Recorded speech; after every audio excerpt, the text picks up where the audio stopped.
Storyblocks Audio.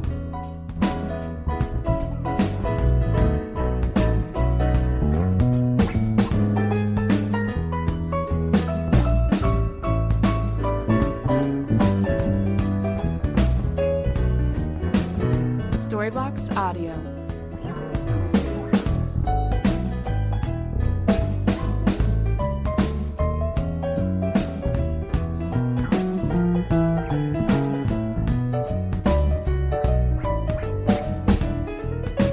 Storyblocks Audio.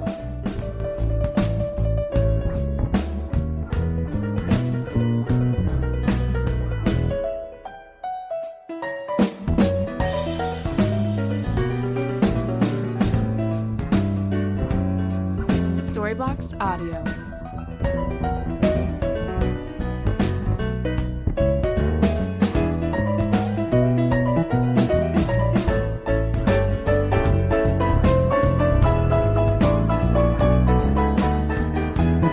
Storyblocks Audio.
Okay, we're live now, right?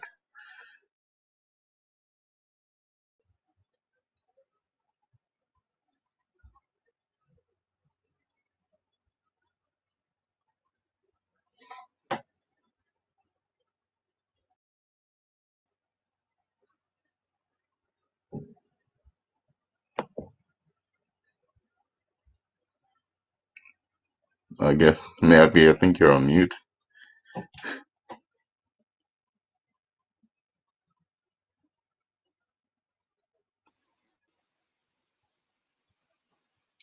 Hello. Yeah, Oh, I'm there we sorry go. about that. Yes. Hello, everyone. Welcome to the third edition of Dewey's webinar series titled Financing Gas Infrastructure in Africa. My name is Gift Akor, and I have with me here Denver Nota. Hello, Denver. Hi, Gift. Thank you for being with us today. Hello, everyone. Yeah. Okay, so myself and Denver, we have the privilege of moderating this live webinar series, which we are particularly excited about because we are certain that it would be worth your time. And this particular edition is being put together by Dewey.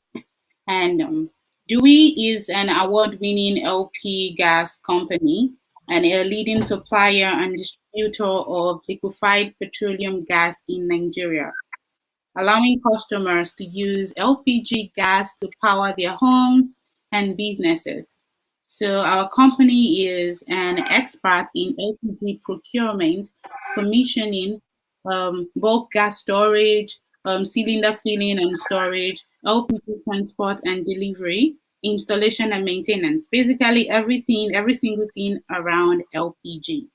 We are fully committed to supporting best practices, sustainable development concerning all environmental matters. And we are constantly striving to offer a cleaner, more sustainable energy source for you. And in the future, we also take pride in our professional ability to provide cleaner energy for all energy needs and solutions for business entrepreneurs and individuals. So, our core value, we actually go with an acronym called PRIDE, which is professionalism, respect, integrity, dedication, and excellence. Once again, I welcome you all. Um, I'd like you to drop your name. We would like you to drop your name and your location and what you do in the comment box below. And like we always say, if you have any questions for us or for any of the speakers, you don't have to wait till this particular session is over before you drop your questions in the comment box. You can just get your questions rolling the moment they pop up. So yeah, once again, thank you for joining us. Yes, thank you, Gift. And you can also engage with us on Twitter, Facebook, or any other social media platform by posting any vital information for our speakers that resonates with you. So if you get something that you really like, you can just tell us in the comment box.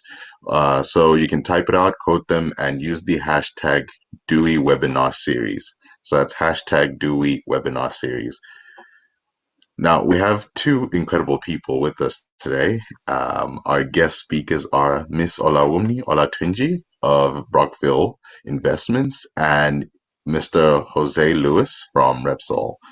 So, our first introducing our first speaker today, it's Miss Olawumi Olatunji, who is a research and investment professional with over 14 years of professional experience covering banking and finance, energy, economics, and asset management. She understands risks and enterprise development, and she's currently the CEO of Brockville Investments Limited, an asset management company with a focus on energy and natural resources sector. And based on her previous experience at Guaranteed Trust Bank PLC, First Bank of Nigeria, she successfully led various investment and research projects across the value chains of oil, gas, energy, and environment industries. These include like various upstream oil and gas development project, marginal oil field technical and economic analysis for investment, divestiture, and project finance purposes. And even now, she's also the co-founder at the Business Outliers, and she also holds a master's degree in petroleum geoscience with economics, and she's a charter holder for Charter Global Investment. So we're so honored to have you here with us, ma'am. And she'll be taking us on a ride for financing gas infrastructure, over financing gas infrastructure in Africa. Over to you now, ma'am. Wow, thank you. Thank you very much. I hope you can hear me. Yes, we can Yes, hear you we can hear perfectly. you. Okay. All right. So thank you for having me here. I'm trying to set up my screen to share the presentation. Yeah, but it's a great honor to be here. I'm actually very excited to speak on this topic that is very dear to my heart. And based on the work that I've done in the past and I currently do, so I'm very excited to share. While I'm talking, I'd like to know if you can see my screen there. Hello. Yes, we can see it. All right. So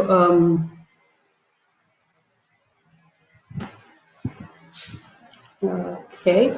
All right. So All right, great. that's it. So like you've spoken about, my name is Laumi Olatunji, and I lead the firm at Brockville Investments Limited. We are an energy and natural resource asset management company. So we work across the value chain of oil, gas, power, mining, and everything called natural resources. We are able to do. We focus a lot on research and project development and project management as it is. So I'll go Mm-hmm. straight into the presentation now. Um, so the year 2020, and this is talking about Nigeria specifically now, has been declared the decade of, it was said the year of gas, and then 2021 for the next 10 years was declared the decade of gas for Nigeria.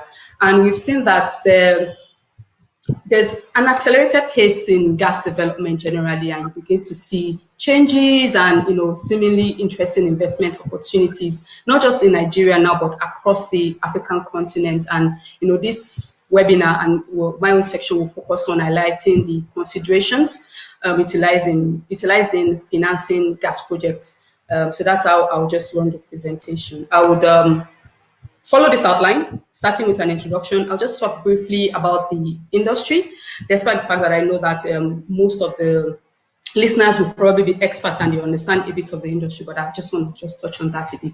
Then I'll talk about financing gas infrastructure. Then I will now go to talk about key bankability criteria. But before I begin, I would like to tell you a little story. Now, okay, so this would have worked better on PowerPoint. And okay, so imagine a young boy in somewhere in Kenya, in a remote village, where he has to do his homework by candlelight, and he's not able to do that at the best possible ways. And so imagine the boy sitting down there trying to sit down, do his homework with candlelight. It could be in Kenya, it could be in a remote village, it could even be in Lagos, anywhere that doesn't have the right amount of electricity that people need to live their regular lives. Is the kind of person I'm talking about. Now imagine the future where this same boy is having access to sufficient electricity, is able to do his science assignments, is able to do his classes online, and everything seems to work perfectly. In that same future that I'm talking about, cars are working on gas. So compressed natural gas would drive cars, CNG would drive tricycles, we used to drive even bicycles and motorbikes. But the truth is that, okay, so yeah, the truth is that that future is actually now. And I mean, this is very true because we've seen that over the past couple of years, the estimates that about maybe 5,000 vehicles have been converted from diesel or oil-powered vehicles to to CNG powered vehicles, especially in Nigeria. And then Autogas is no longer something that we imagine. It's not a thing of imagination anymore. It's a reality. We have transportation system buses run by Autogas in some specific locations. We have Autogas refilling stations coming up.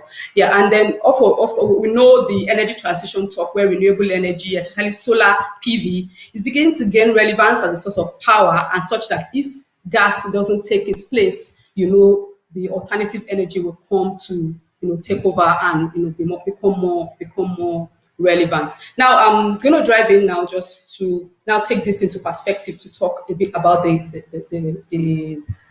topic. About half of the 1.2 billion people living in the African continent, they have no access to electricity. But Africa needs power, we know that, and it has the gas resources to provide that power. And gas plays a very significant role in the social, economic, and to drive the economy of continents in that power sector. Gas drives industry, so it drives industry from petrochemicals, fertilizers being the feedstock, to driving power plants that will drive steel and this kind of things. And then it's even very important in LPG, where it goes straight to the consumer. So the African continent, we continue to boast of a vast array of potential opportunities in that sector. But this challenging operating and regulatory environment, and even policy uncertainty, and this huge infrastructural deficit that has been very, very key deterrent to investment, which needs to be addressed. And of course, we've been seeing over the past couple of years the significant progress and addressing the various challenges in little ways, in big ways, and I believe that things will begin to continue to be better. Yeah, so now let's just go straight to talk about the gas sector. Just an overview. It's been said that gas is actually the future of fossil fuel, and natural gas has been projected to be the fastest moving fossil fuel over the next 2 decades. Gas is really appealing, especially because of the low carbon emission quality. It meets the need, the need to replace coal and even oil, maybe in the further future, maybe 50 years or so from now. It meets industrial standards, and because of that, petrochemical companies begin to take gas as feedstock that helps them in their work. And like I mentioned earlier, it's also very important in transportation, right? Yeah, so I'm going to go through just a sketchy diagram that talks a bit about the natural gas value chain. Now, this is a typical value chain, although we're using the Nigerian example here, but it's like a replica, the same kind of thing that will be very useful across Africa. So we have upstream, we have midstream, and then we have downstream. Over to my top right corner, top right corner here, we have the upstream, where gas is drilled, explored, and then produced, and then it goes down to storage and goes further down to the bottom, where you talk about LPG transmission to pipelines where they are shipped overseas by the Nigerian LNG. Then, of course, there's this West African gas pipeline that supplies gas to Benin, Togo, and Ghana. Then, across also that value chain, we have transmission pipelines, gas treatment and processing, storage facilities that takes the gas to petrochemical facilities, such as the Helena petrochemical that is located in, I think it's in Port Harcourt. Then we also have thermal gas plants that are across the country using gas to generate electricity. And this is the same kind of thing you see across different gas producing nations in the African continent. Then we talk about the downstream, where the local gas is used for heating, for factories, compressed natural gas for cars, and then liquefied LPG for household cooking and for restaurants, hotels, and all that. So yeah, so that's basically what the value chain is about. So having run through that value chain now, I think it's time for us to now go through the financing, the different financing types that are available. So looking through this value chain, there are really various available sources of financing, and it depends on the stage of the project. And the project operations determine the degree of risk that the financier perceives. So project sponsors and owners also, they require various form of financing throughout the life of the project. So the two key types of financing that we have is equity and debt. And of course, I just added some of us I call them mezzanine and then strategic kind of financing, and I'll explain why in time. So the first, or under equity, will be public offers, where a company is listed at the stock exchange, where it's able to raise equity for the business. And then, of course, right issues, when you're already listed but you want to you issue more shares to existing shareholders. Then it could be also private equities and even private placements, that is raising capital from a private group of people, and it's very private at that point in time. Then the next thing is debt. Under debt, we have the all-known, very well-known reserve-based lending. Reserve-based lending is very typical for upstream transactions, upstream oil and gas exploration, because, I mean, you're talking about the reserve being the security for the lending. So it's very complicated, it's complex, not necessarily complicated, but complex, and it requires a lot of due diligence, a lot of research, and geological and engineering studies, and before this will even probably work for the financier. Then we have project finance, and which are syndicated loans. For that, hello, can you still hear me? I just want to be sure I'm still here. Yes, we can still hear you. Yes, we can. Just wanted to be sure that I'm still on board. All right, so for project finance, is a situation where project sponsors come together to form a unique company called an SPV, that's a special purpose vehicle. Then they approach a bank now, and they mandate that bank. The bank becomes the mandated lead arranger. They mandate that bank to arrange financing for them from other banks. So the banks come together to form what is called a syndicate. So a syndicate is when different banks come together to provide financing for a particular project. Under that, the club deals is just a special kind of project finance as well. And then public-private partnership, which is usually called PPP, is also something that is also a type of project finance, where this involves the government, the participation between government and private. So, for instance, this can also be used in other parts, not necessarily the oil and gas. So maybe a railway construction, there will be public and private. So there'll be a private firm that is in charge just for proper operations, and then the government gives that kind of guarantee that would ensure that the financing is raised easily. Then there's regular corporate finance, is the regular kind of financing in the firms get to have. It could be in form of term loans or overdraft, and short-term tenor, mid-term tenors, and depending on what they need. Then there's also equity bridge financing, and this just comes in as a kind of short-term finance to bridge the need of that firm or the project at that point in time. Then there's letters of credit, inventory finance. So there are different structures that financiers and lenders have put in place to help organizations raise the kind of financing they need. Now, the next thing I wanted to talk about was mezzanine funding. So these two kind of funding, you have convertible debt and convertible bonds. Basically, anything convertible just means that it's a loan that can be converted to equity, or is a bond that can be converted to equity. The difference between a debt and a bond is that the bondholder can actually sell that debt instrument. It's tradable, so you can sell it, without waiting for maturity. So if you've seen, maybe for instance, a government body can say, and I remember when the Calabar Ranch, the Cattle Ranch, yeah, that's the name, is located in Nigeria, and Cross River State was developed. So the government partnered, the government of Cross River State partnered with from financing firms and able to get funds from people.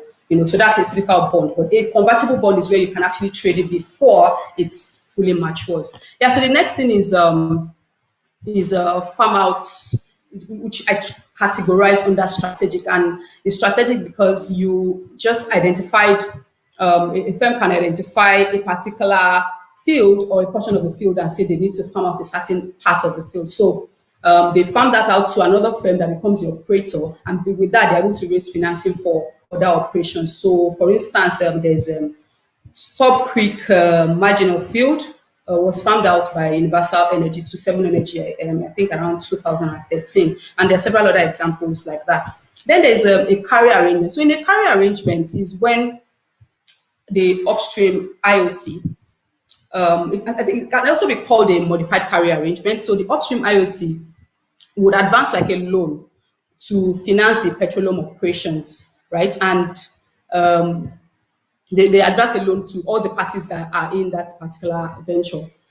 So when they finance the operation, they are required to receive their investment back or get their loans back to recover their costs. They partly do this via collecting tax, and they can also deduct partly from oil. So that's another way to raise financing, for a particular project. Then there's asset disposal. So you need to look at assets that are maybe not in use for the particular project, or maybe due to strategic change and strategic decisions, the firm needs to just sell off those assets to raise enough funds. I mean, it's typical to what a person would do. If you're cash strapped, you can sell off your vehicle or something to raise funds and use it to invest it in whatever you're doing. So that's exactly how that goes. Okay, so next I will move to, because I said earlier that the type of financing you need really is based on the need, the stage, or where a firm is at the point in time. So this next slide will talk about the need versus type of financing.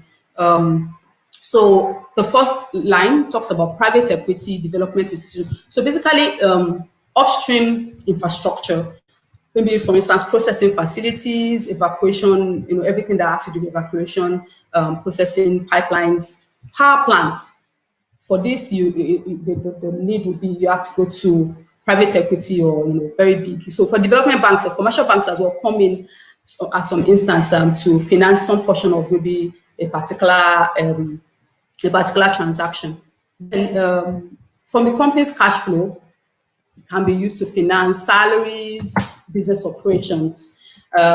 Suppliers credits can be used to finance LPG cylinder. Now you can see that I begin to use examples that are more turned towards downstream. So if you want to finance things like some assets like LPG cylinders and trucks, you can have a partnership with the supplier, and you are able to refund when due to maybe some kind of repayment, or when the financing of the business increases. Then next will be if you want to finance minor assets like maybe stoves, hose and pipes, then you'll be talking about working capital loans and overdraft, trade finance, or even import financing facilities. That's the IFF there, is import financing facilities. If you want to finance things like bullet tanks, bottling equipment, then you can go to a domestic bank for a long-term bank loan.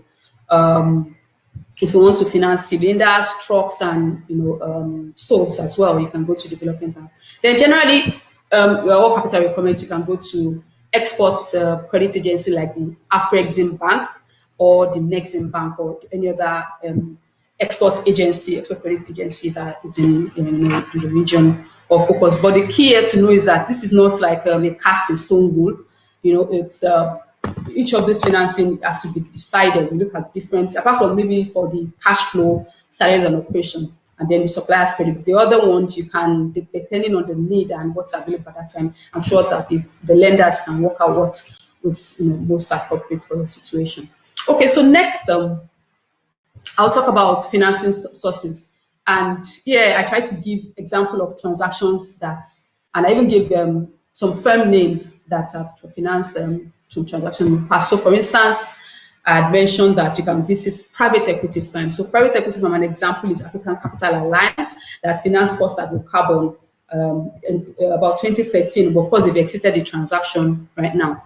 Then there's another emerging infrastructure fund. So if you think of the Indorama Eleme fertilizer, and so they were able to finance them for $35 million. Then the Ghana Takoradi, the 110 million megawatts power plant in Takoradi, Ghana, was financed also by this emerging infrastructure fund for the tune of $15 million. Another private equity firm that finances big ticket transactions like that will be CDC groups. And the CDC group of finance the Amadi Energy Power Plant. The Amadi Energy Power Plant is also located in Ghana. It's a 203 megawatt power plant. It was financed with $83 million debt. Now, there can also be transactions with development banks, right? And you can look at the entrepreneurial development banks, also a kind of financing that finance the Azura Power Plant with $40 million. So the Azura Power Plant is located in Nigeria. Then another development bank is African Finance Corporation. They finance Dangote oil refinery to the tune of $300 million senior debt, right? So, of course, other options would be offshore hedge funds, government intervention loans, banks of industry across the different African countries, and then even the commercial banks that you have. So not only do you have to go offshore, depending on where you are. So even if at the beginning of the project, the commencement of the project, you might have to form an SPV, get financing from those kind of offshore sources. But while the project is running, there are other local sources can also become very valuable. Even at the beginning of the project, the local commercial banks can become very valuable, depending on the difference where you are at that stage in time. Okay, so I'm going to talk about a very important term now called bankability. It's, how will I say, it's a term that has been, it's very popular, it's well used, and you want to say to ensure that a project is bankable, there are a lot of consideration given to economic, financial, technical, even environmental factors are very important to be considered. But, excuse me? Oh, no, please go ahead. Like, I'm just listening intently. This is good. Okay, thank you. Okay, so but before we go ahead, we would like to know what exactly bankability is. So it's basically the willingness of a well-established financial institution to finance a project or proposal at a very reasonable interest rate. And it's essentially a function of risk and reputation, and the lender's perception of risk. So because a lot of these projects are complex, due diligence is key. Detailed technical, legal, market, and financial regulatory due diligence must be carried out, and they are also fit for purpose, so like they're bespoke. You cannot take the due diligence done for Azura Power Plant and use it for maybe element petrochemicals or something. It has to be bespoke and fit for purpose for every particular project that you're going into. So next, I'll talk about key bankability considerations. And yeah, so now let's take, for instance, there is this 1.3 billion ammonia plant that is planned by a Moroccan phosphate producer called OCP Group. They comprise of multiple interconnected units. Now, you can imagine a power plant. It has different units. So there must be a very clear and comprehensive understanding of the different risks, especially the interface risk where the different units come together. So we'll be thinking of construction. What are the risks in construction? What are the risks in operation? What are the risks in even licensing, technology arrangements, the relevant product? Are there sales arrangements in place? Are there offtake arrangements and all this kind of thing? So the product sponsor needs to look at those kind of risks and see how this will come to play in affecting their ability to access financing. Even rigorous risk assessments will be done for environmental risk assessment and all those kind of things. So the financiers, whether they're even debt or equity financiers, they want to avoid catastrophes and anything that can cause reputational problems for them. So they make sure that environmental standards are in place, or even social standards. So engaging with community, they want to be sure, because at the end of the day, these kind of things can really impact the success of the project. So that's why I said due diligence is very key. So I will talk about risk now, but from a lender's perspective. So for large-scale projects, risk assessment is framed based on some factors, and these factors actually affect the availability of financing. Now, let's look at these factors. The type of project is very key. So whether the project is upstream, power plant, or no, sorry, upstream, let's say processing or exploration, or midstream power plant, or petrochemical, like I've been used as an example in the past, or even downstream LPG. They want to understand what the project is about. Then the location of the project is important because it has a consequence in terms of the location, the political, legal, regulatory. So a project that is located in Niger Delta will be viewed differently from a project that is located in Mozambique because the political terrain is different, the security challenges are different, the legal terrain is also different. So they want to know about that. Then the identity, and now you just want to know about the obligo, that's the sponsor.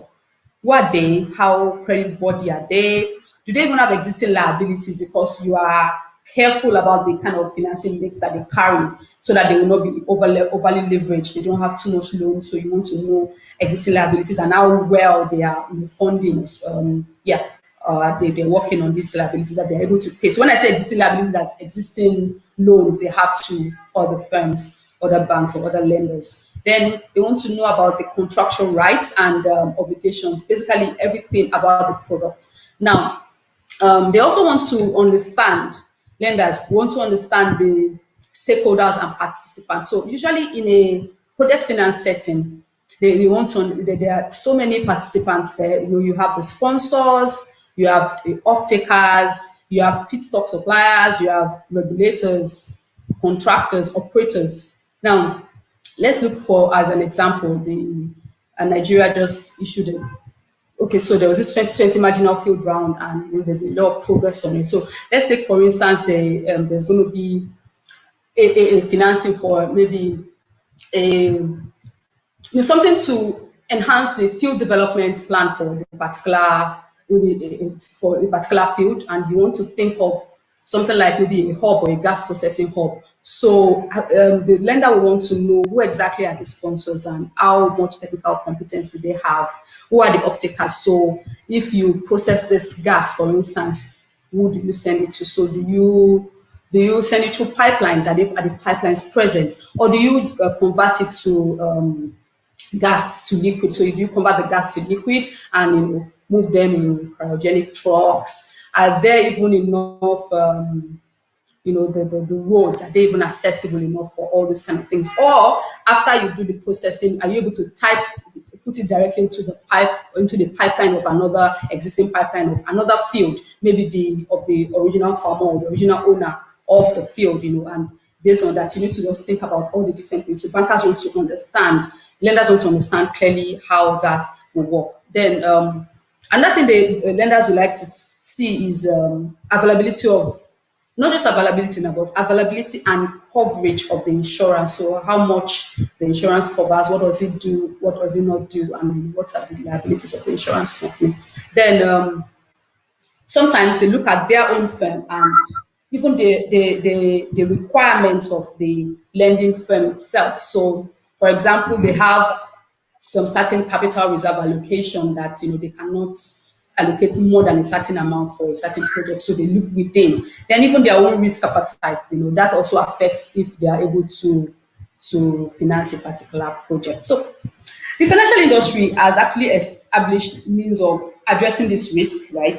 And it also helps to facilitate the structuring of what is called bankable projects through the adoption of a particular recognized framework. So, I mean, a loan officer, if officer in the lending company, bank, or whatever, the private equity firm, will have like a standard framework where you can work with so it will do that assessment as like check boxes and all these kind of things before he or she can take the request for management approval. So there are like credit approval processes that they will go through, and I'm going to go through some certain key considerations, and it might just be like a recap of the things I've seen, but putting it in Sorry there. some kind of. Sorry. Shall I go ahead? Sorry. Wait. Sorry. Like we have also like another speaker, and like we're just like running. Just make sure like time is of the essence right at the moment. Don't worry. This is my last slide, and I apologize. Oh, because like we have another speaker here. I understand.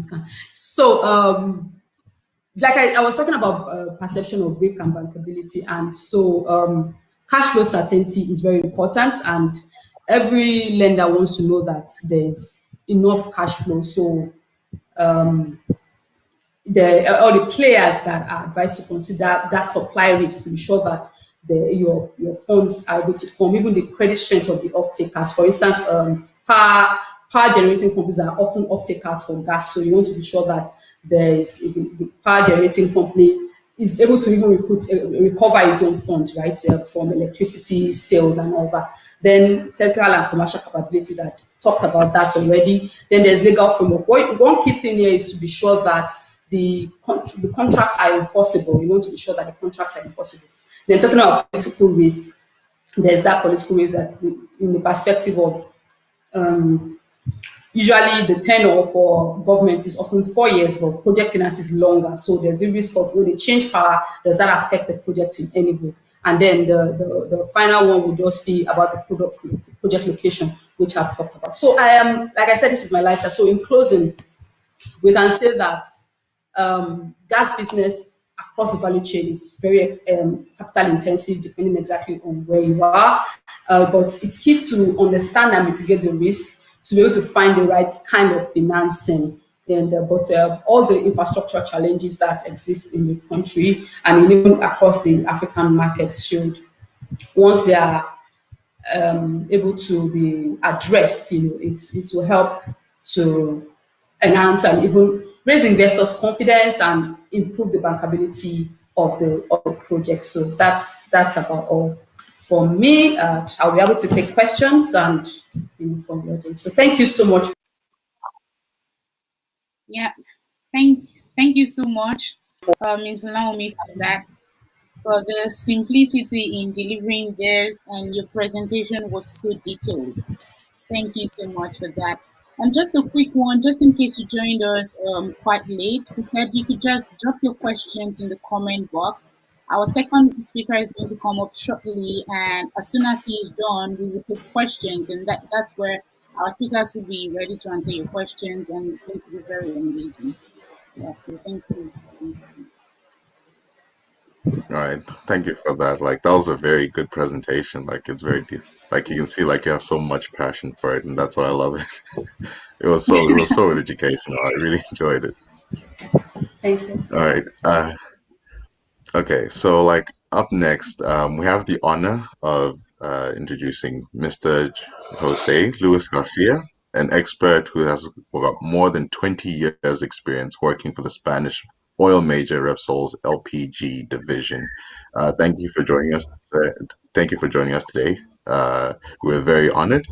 And just like a quick little intro for him, Jose Luis Garcia has worked in different areas such as planning, controlling, M&A, business development, and supply, which has given him a wide know-how of the whole value chain since gas processing and LPG introduction until distribution, commercialization, and retail.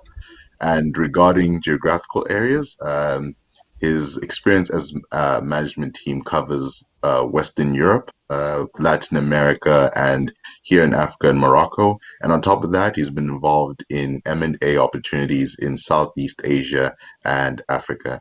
So thank you for being with us here today, sir. Now over to you. Good afternoon, ladies and gentlemen. Very honored to be here today to share some of my experiences in LPG and oil and gas sector. Thank you all for attending, and especially thanks to Dubi for organizing. And of course, congratulations to Olawumi for her wonderful presentation. So let me see if I can deal with this platform, as it is my first time with it. I hope you can see my screen. Oh yes, we can see it perfectly. Great, thank you.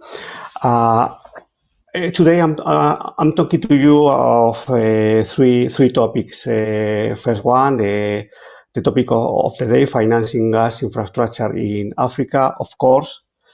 And then we will move very briefly to introduce Mont Belvieu prices, Mont Belvieu quotations. Perhaps some of you already know about Mont Belvieu, perhaps some other not. And they are very important for LPG cost in West Africa. So we will have a look at it. And finally, I would like to take this opportunity to introduce and let you know about our social initiative as in LPG in Nigeria. So let's go ahead.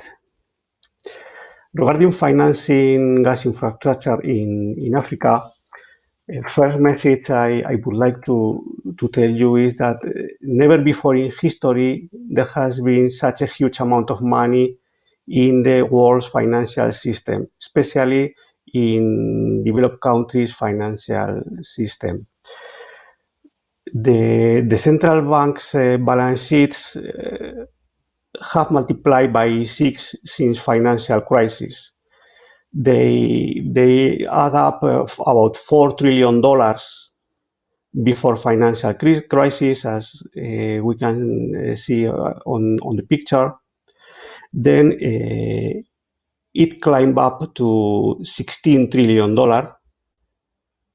and before pandemic, and now is about $24 trillion, which is 6 times more than before the financial crisis. So first idea, there is money. Actually, there is too much money in developed countries. Second main idea, when there is a surplus or a lot of any kind of good, what happens to price? It reduces. That exactly is what has happened with the price of money. Interest rates have dropped across developed countries due to fresh money flow. And you can see on the picture, the US 10-year bond yield has fallen from 5% before financial crisis just to 1.6% of this month.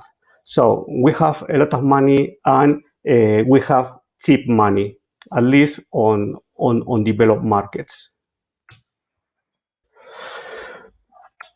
This has had some impact or affected private investors. And it is that current returns of investments for private investors have also reduced compared to what it used to be. In some sense, relaxed monetary policies designed to support the public deficits in developed countries are punishing private investors, and these are the returns that have got private investors during the last 5 years, depending on the risk and the type of fund, from a 4% in a fund investing in global public debt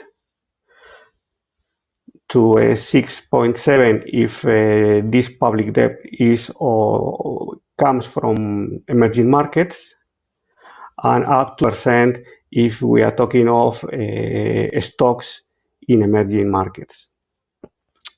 Okay, so we have a lot of money, cheap money, and investors punish which are willing to get fresh and profitable opportunities. So that at first sight that seems the ideal world for Africa and West Africa to capture capital for growth and development. But this is not happening. And it is due to two main block of factors. Actually, emerging countries are facing some important breaks when attracting foreign investment. First, coming from risk aversion, and then here we have macroeconomic imbalances, for instance, Turkey, or strong devaluations and currency exchange controls, for instance, Argentina or what is happening in Venezuela, or commodities prices drop, for instance, what is suffering Nigeria with crude oil price drop. And especially during this pandemic, even healthy companies have focused on cash preservation in developed countries. International expansion and growth plans have been kept in the fridge. As simple and as direct like this. These four breaks are related to risk aversion. But on top of that, we have also some political factors that were not on the table, let's say, 10 years ago. And this is the focus of developed countries' governments on green economy, which is going to address private investment to energy transition projects in developed countries. We are talking of electric mobility, renewable generation, reduction of CO2 emissions, and that is expected to take and cope with a lot of financial resources in developed countries. And in this line, big asset management firms are more and more concerned and prioritize sustainability and social responsibility in their investment criteria, pushing apart or pushing away a project that they feel are far away from this criteria. And the bad news is we do not foresee significant changes on this in short term, but the good news is there are still some financing alternatives left for gas infrastructures in Africa. Let's take for granted that macroeconomic imbalances, exchange rate problems, and so on are got over. Okay, let's imagine we have a stable and solid macroeconomic scenario. Then Africa faces three challenges for financing gas infrastructures. First one is how to calling up more and more local and regional capital, enhancing the movement of local and regional capital. Second one is strengthening local banking systems in order to provide required loans to local economy. And finally, setting up a professional and reputed channel to attract developed countries' private capital willing to invest in profitable projects in emerging markets. People able to connect the excess of liquidity and capital in developed countries with profitable projects in emerging markets. Then, according to our experience in Western Europe and Latin American markets, we could picture two main strategic lines for two different kind of projects. when we are considering large projects with high capex, well, we can find three tools, three ways. The initial public offerings in stock markets, bringing to a project new shareholders, small and private shareholders.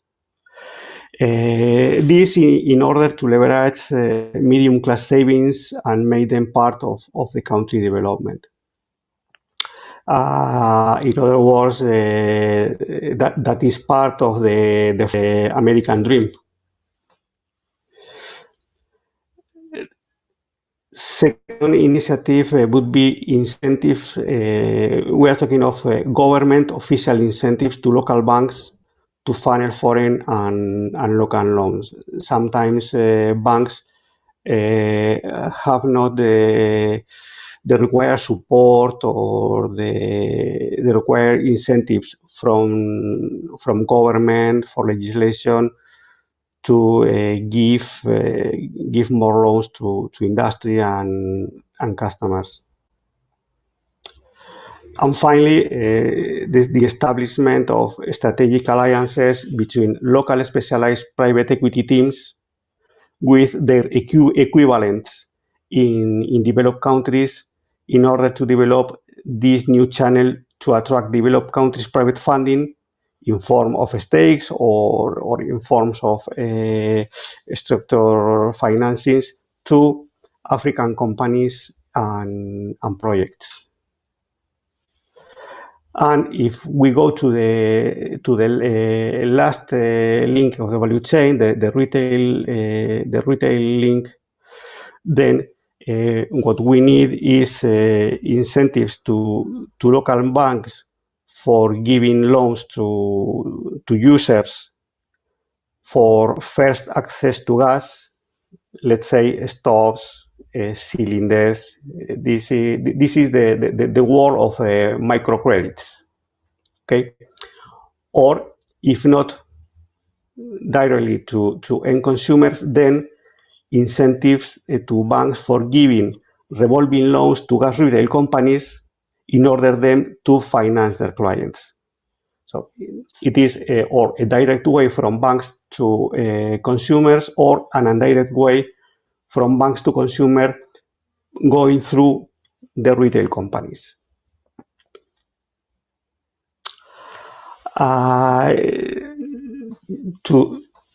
To see in order to see in some specific projects, not only in theory. These are some examples of different systems of financing we have seen in other regions. For instance, the large scale projects, we are talking of LPG import terminals, natural gas pipelines, natural gas or LPG distribution networks in cities, mini LNG projects, or LPG production facilities. This type of projects could go through the first chapters with IPOs, strong local bank supports through long-term loans, with a state or federal guarantee. This is important. If the state government or the federal government is able to give a guarantee to the bank, the bank will be more willing to finance the project. Or the issuing international bonds for developed countries' private equities. And at this point, obviously, the more predictable the incomes, the easier for the bond emission. Moving toward the right side, small scale projects could be LPG cylinders and stoves for organic growth, small LPG plants, reticulated LPG for condominiums or industrial poles or small towns, and bulk facilities, tanks, and so on for LPG, LNG, or CNG industrial customers. These projects could be financed, as we said before, through local banks microcredits or through flexible and revolving credits from local banks to retail companies, and then the retail companies finance organic growth.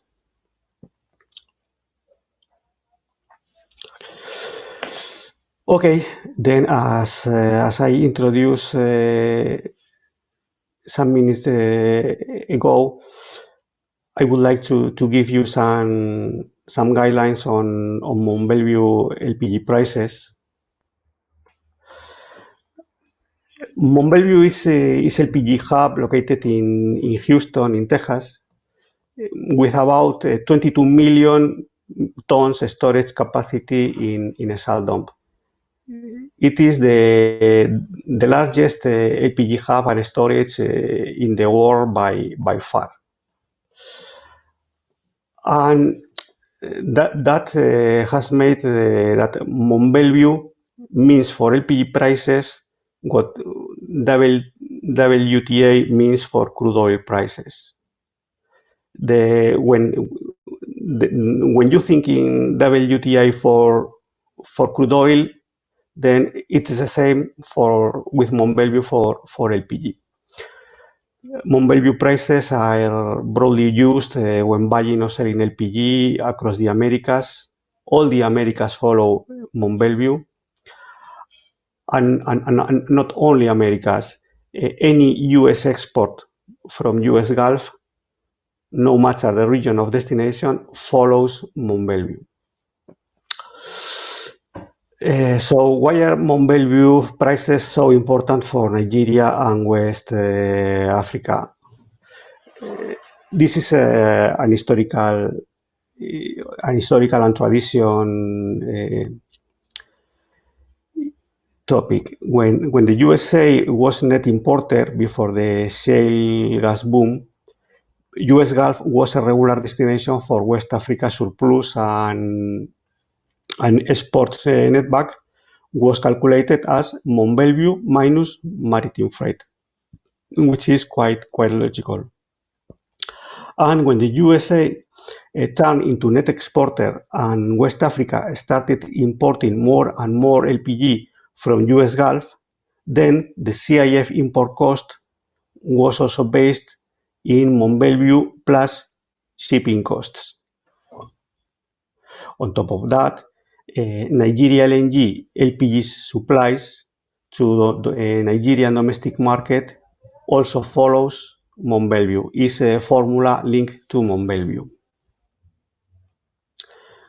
Then when you see Mont Belvieu is rising or is decreasing, then you can expect a similar movement in next days or in next weeks in Nigerian depot prices.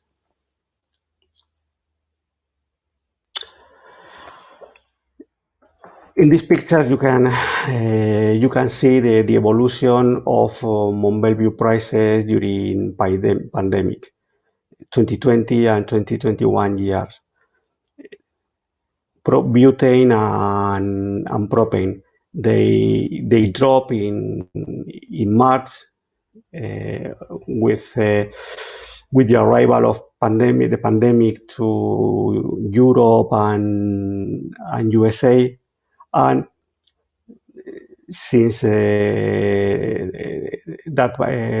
valley, they have been increasing more and more, and this year we are even above the pre-pandemic levels. So if depot prices in Nigeria have increased a lot during last 12 months, Mont Belvieu is part of the is part of the reason. And as promised, I finally would like to introduce you briefly our LPG Nigeria initiative. LPG Nigeria is a social initiative, a social enterprise, where we aim to share information on LPG for allowing the market growth, bringing more and more consumers to LPG, and helping LPG companies and retailers in Nigeria to grow and develop. We started at Facebook page on May 2011. The Facebook page is also running. You can go through it. Joined Twitter and LinkedIn in 2019, and on December last year we commenced blogging and publishing industry information on a specific and own website, lpgnigeria.com. Currently, we have over 3,000 followers on Facebook and 800 followers on Twitter. And we also provide a blog of LPG industry information where, for instance, you can follow the evolution of Mont Belvieu prices and the Nigeria depot prices. So it's a way, it's a good way, a good place to be aware of how is evolving the wholesale price in Nigeria and what we could expect according to market movements in US Gulf. We also have a chat room, a marketplace, and we can also offer consultancy services and the sale of LPG tanks and accessories through a partnership with a Turkey manufacturer called Minmac. And that is my presentation. Thank you so much again for attending, for being here, and give me the opportunity to share some of my experiences with all of you. All right. Thank you so much for that, Mr. Garcia. Thank you so much. Yeah, that was very detailed too. Thank you so much.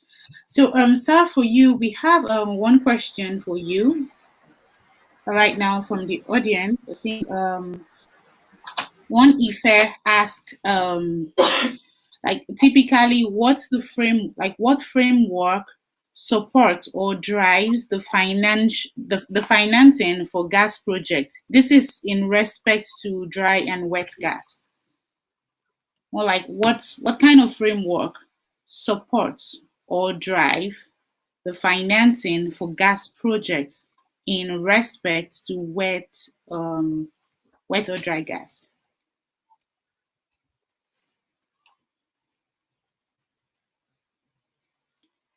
Sir, can you hear me? Oh yes, Can you hear me? Yes. Well, if you want me to give my opinion, for oil upstream companies, let's say upstream companies are quite single product. I mean, if it is a gas field, their main and only concern is the dry gas.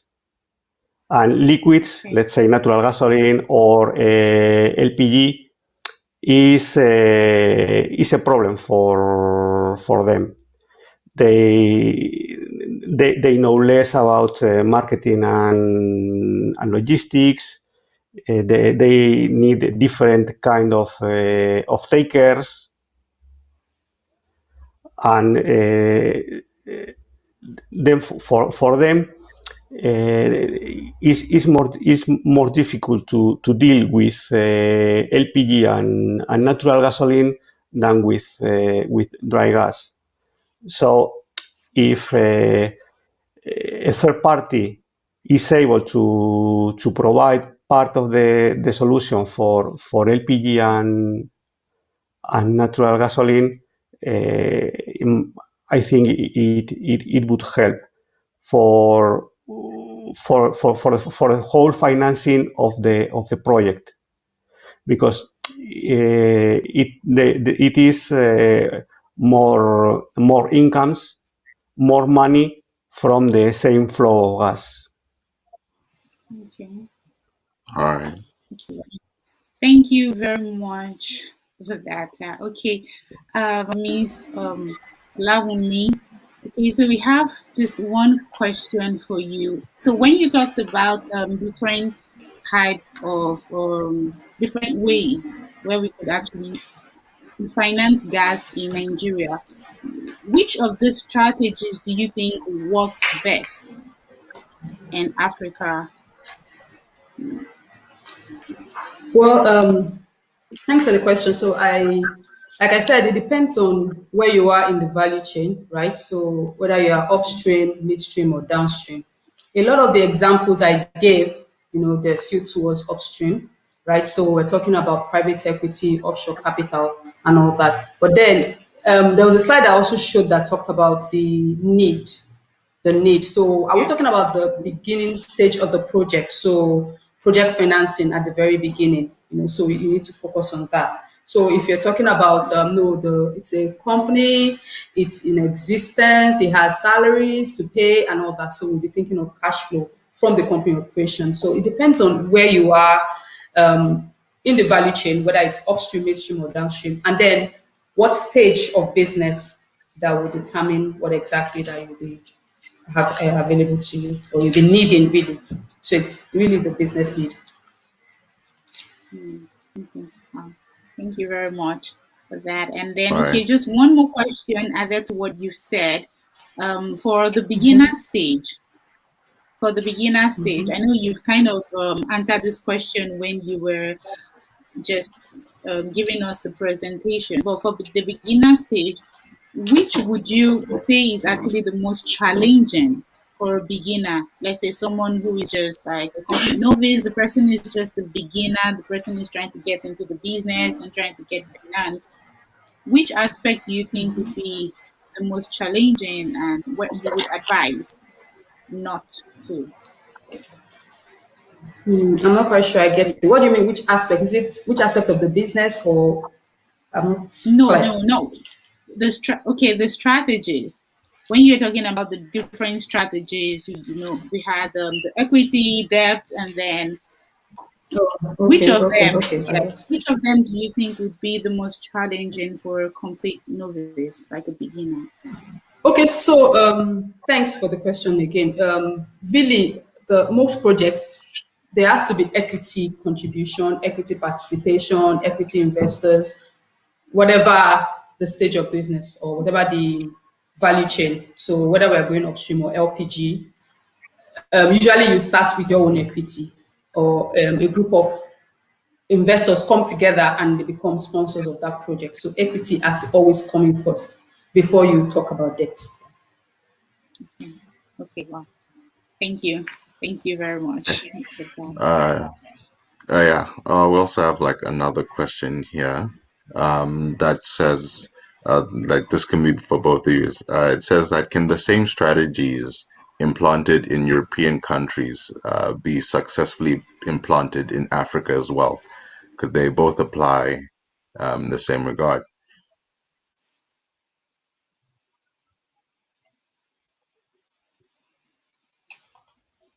Yeah, so either of you can answer this particular question. Yeah. If the same strategies can be implemented in Africa and in Europe too, does it really work worldwide? Yes, thank you for the question. It's very interesting, and the answer for me is definitely yes, if the framework and the conditions are more or less equivalent. Okay, it is very important macroeconomic stability.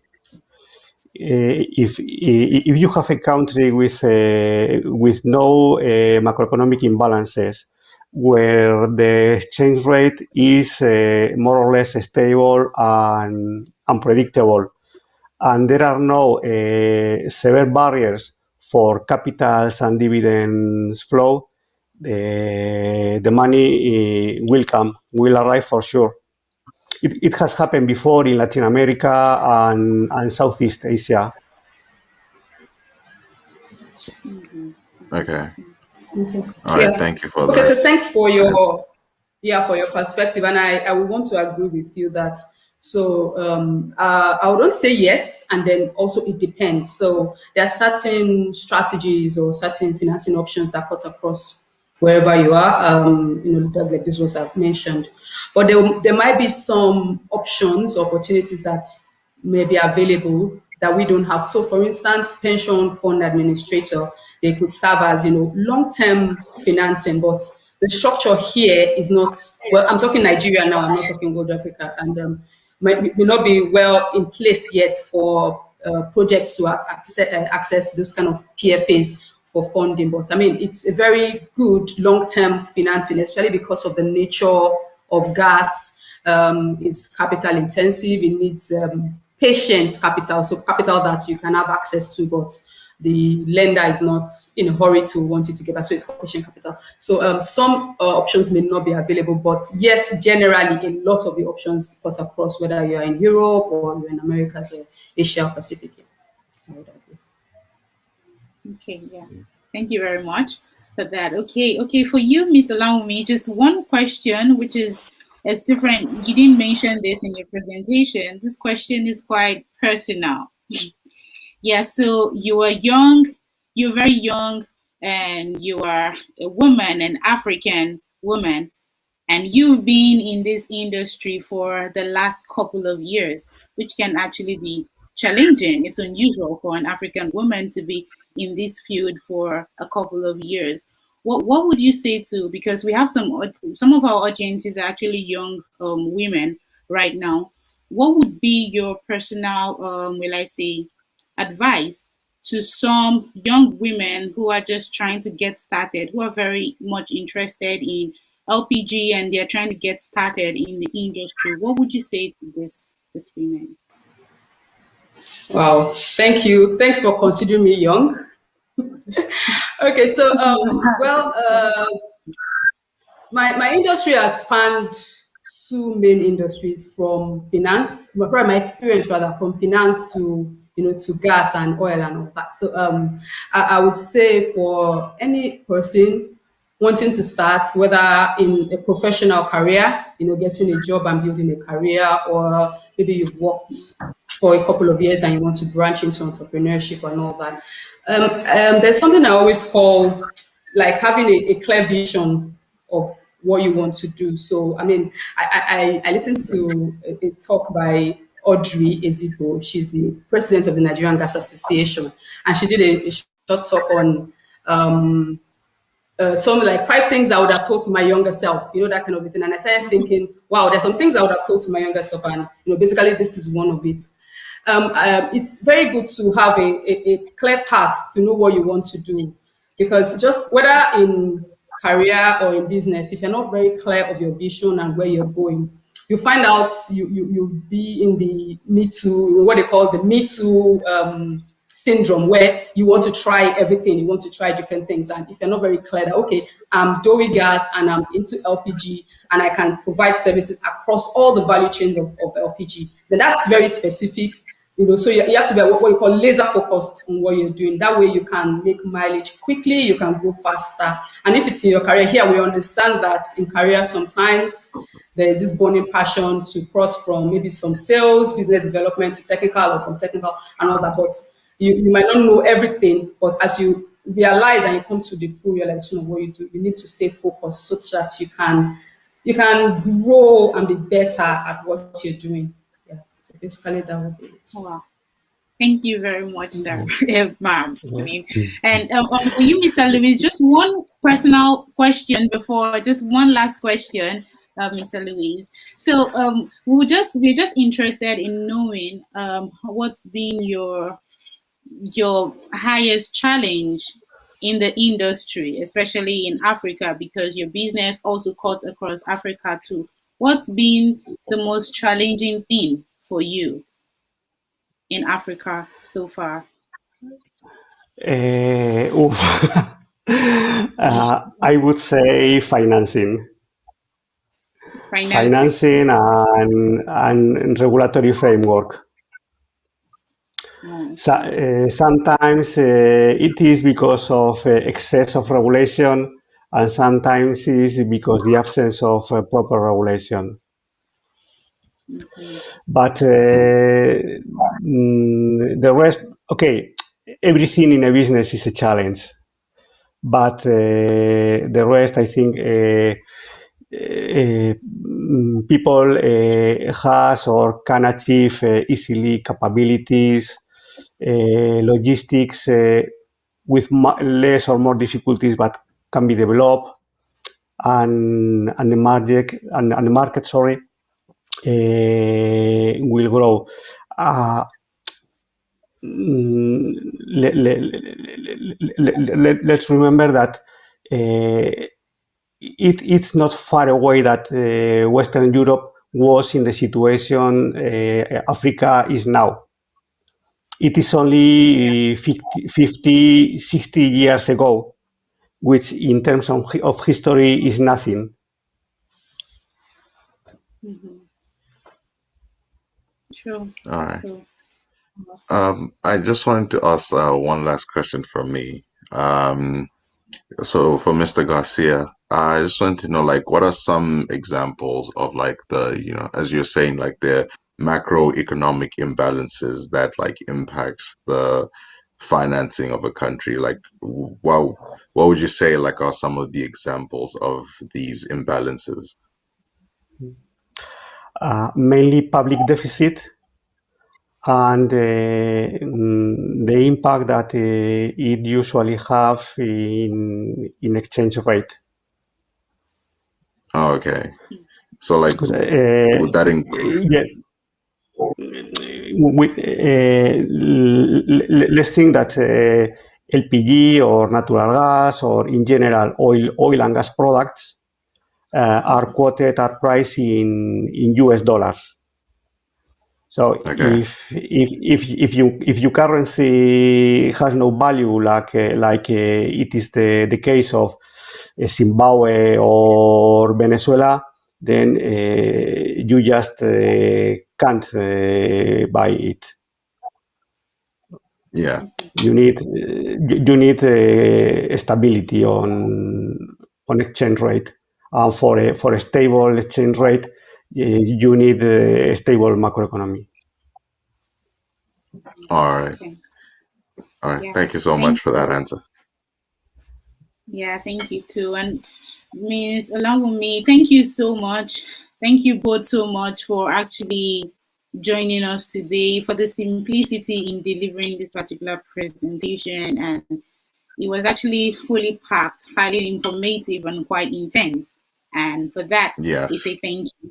Yes, and we can unfortunately won't be able to take all of the questions. So if you have more questions regarding anything that either of them have said, you can just send the question across to our social media, like we said earlier when we started, or you can send your questions to info@dewey.ng. Before we conclude, we have two very important notices for you. First, we would like to say that we are looking for someone to join our team. That means that we are recruiting. So we have a vacancy for a course coordinator. If you have some good communication and organizational skills, you have the ability to create, design content, and most especially you have the inquisitiveness to learn more, then you should just shoot your shot with us via our website at www.dewey.ng or across all of our social media platform. Secondly, we are working on a support program to help those who need funds to run as long as possible, so long as we can guarantee and monitor their businesses. Our Autogas development and training school will soon be open for everyone who wishes to develop skills, and it is supported by the government and has been heavily discounted for everyone. So just look out for that. And also, yeah, you could keep in touch with any of our businesses and technical teams. So once again, we say thank you for joining us today, and we hope that you actually took something very important. All right. Yeah. And that was so great hearing from both of our guests. Those presentations were very detailed, informative, and they gave very good answers to the questions I had. And yes, and from me as well, thank you once again for joining us, and please stay safe. Yeah, stay safe. Thank you, and bye. Bye.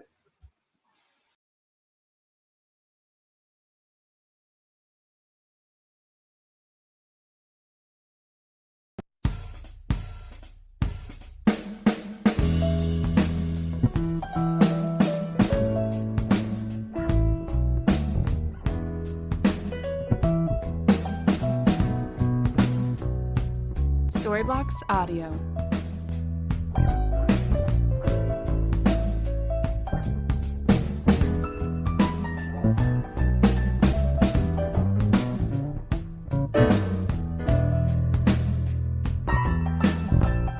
Storyblocks Audio.